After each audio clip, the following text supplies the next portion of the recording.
Что вы хотите?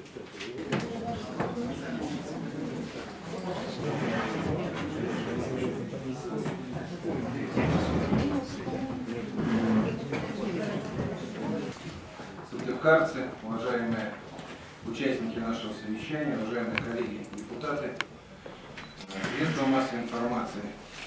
Сегодня, в соответствии с постановлением 19 октября этого года о назначении проведения собрания граждан, мы собрались с вами за этим столом в стенах администрации для того, чтобы обсудить открыто, совместно вопрос строительства торгово-офисного центра в районе многоквартирного жилого дома по улице Свободы, 25. Прежде чем обсудить и донести ту информацию, которая есть на сегодняшний момент, я позволю себе для всех кратко напомнить историю этого вопроса.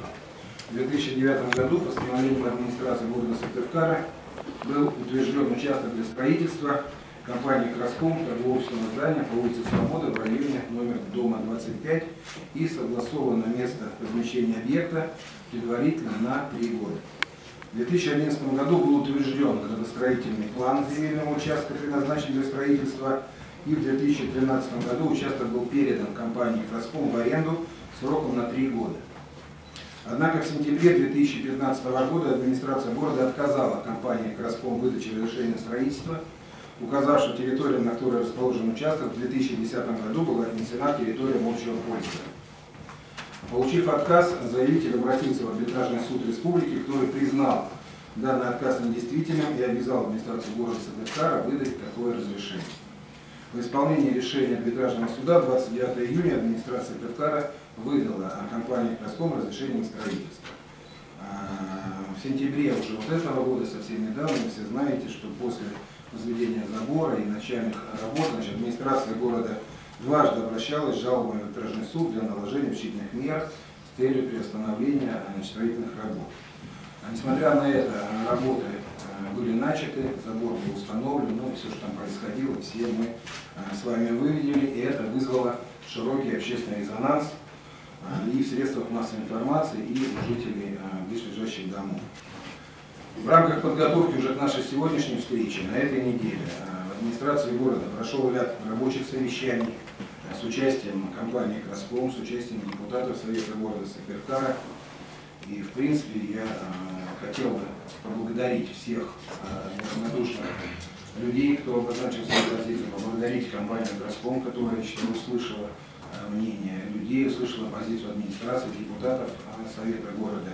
И я хотел бы сообщить новость о том, что сегодня уже 2 стороны из 3 администрация не успела в силу того, что Андрей Николаевич сейчас находится на совещании, на сегодня подпишет, и будет окончательно оформлено трехстороннее мировое соглашение между Советом города Сыктывкара, администрацией города и компанией «Краском». Вот оно у меня в руках, оно достаточно большое, его составили юристы, оно на 4 сторонах, на 3 листах, оно уже подписано. Добрый день. Компания «Краском» принято решение о приостановлении и, соответственно, прекращении строительства, о возвращении земельного участка в пользование города. И в последующем, видимо, приведению в первоначальное состояние и возможно благоустройстве, которое, видимо, будет выполнено по результатам, видимо, мнения жителей города, жителей района. Ну и по предложениям администрации города Сыктывкара. На данный момент, насколько я знаю, забор демонтирован, первоначальное состояние как-то будет там приведено по мере возможности с учетом погодных условий. Какая ситуация в этих дворах? Нет ни площадок, ни детских площадок, ни, я про спортивные вообще молчу, просто детских площадок нет.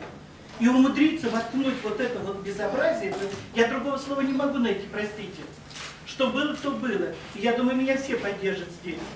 Спасибо СМИ, газеты поддержали.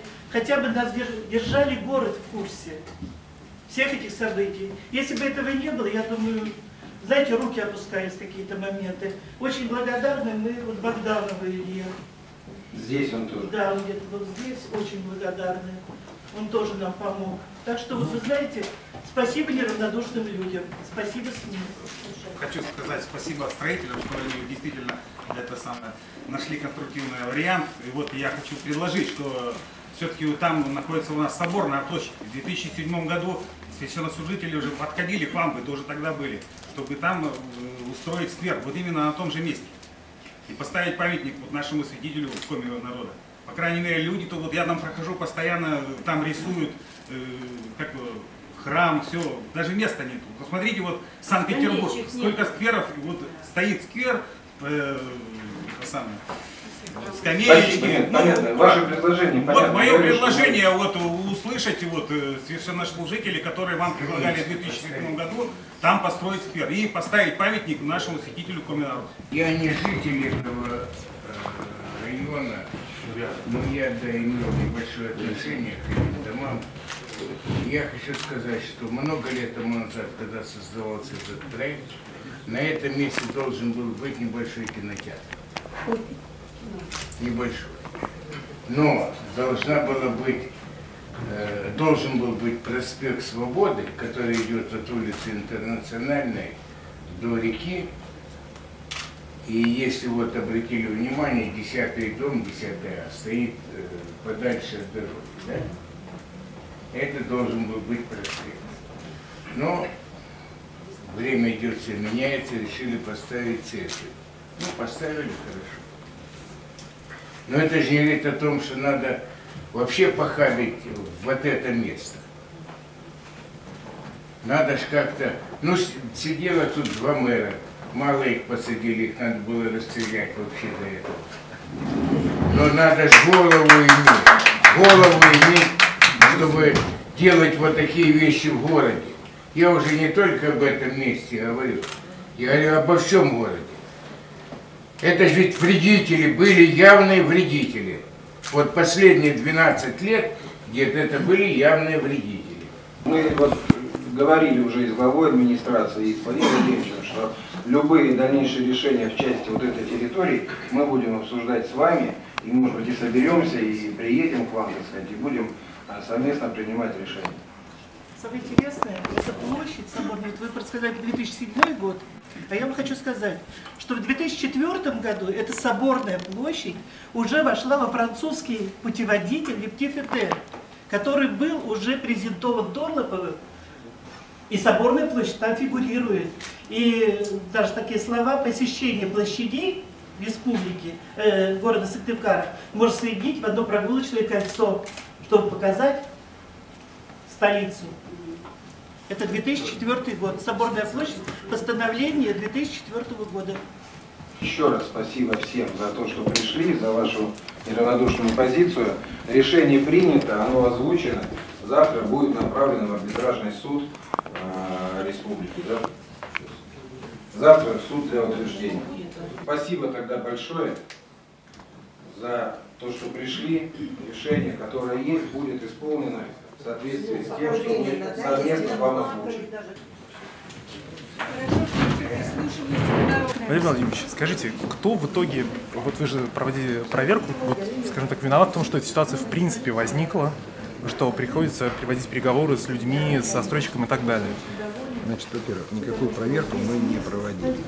Мы услышали мнение людей, мы собрались сначала за столом переговоров с компанией-застройщиком, с администрацией. Позицию администрации вы знаете, она звучала, и нашли то решение, которое на сегодняшний момент удовлетворило в первую очередь жителей города. Да, это не было задачи искать виновных и так далее. Это компетенция, наверное, суда, который в своем решении распишет, так сказать, да, если арбитражный суд какие-то решения принимает, вот там, значит, норма закона. У нас здесь была задача в первую очередь учесть мнение города и не допустить какого-то развития социального напряжения, так сказать, да. И, на мой взгляд, это один из первых примеров, когда вот действительно нам удалось всем вместе, так сказать, бесконфликтном абсолютно практически поле за неделю найти то решение, которое сегодня было озвучено. Никто не сомневается в том, что вы правильно там работу провели и все остальное, но ведь эта ситуация в принципе возникла, из-за того, что администрация города разрешила там, ну, условно говоря, строить, а потом начала забирать свои слова обратно, когда ситуация вышла из-под контроля. Кто вот в этой ситуации виноват? Я думаю, что поиск виновных администраций, если таковые есть, это компетенция администрации. Да, я думаю, что соответствующие вопросы должны быть адресованы туда. Еще раз повторюсь, это не самоцель. Да, меняется законодательство, меняются сроки договоров. Да, эта история идет с 2009 года. Там, если не ошибаюсь, там 6-7 лет, и за это время там поменялись и зонирование, и правила благоустройства, и, так сказать, ряд других документов. Но еще раз повторюсь, что главное в этой ситуации, да, сказать, это была позиция людей. Если бы они не столь, так сказать, дружно и в один голос не озвучили свою позицию, то, так сказать, наверное, этот объект мог бы быть возведен.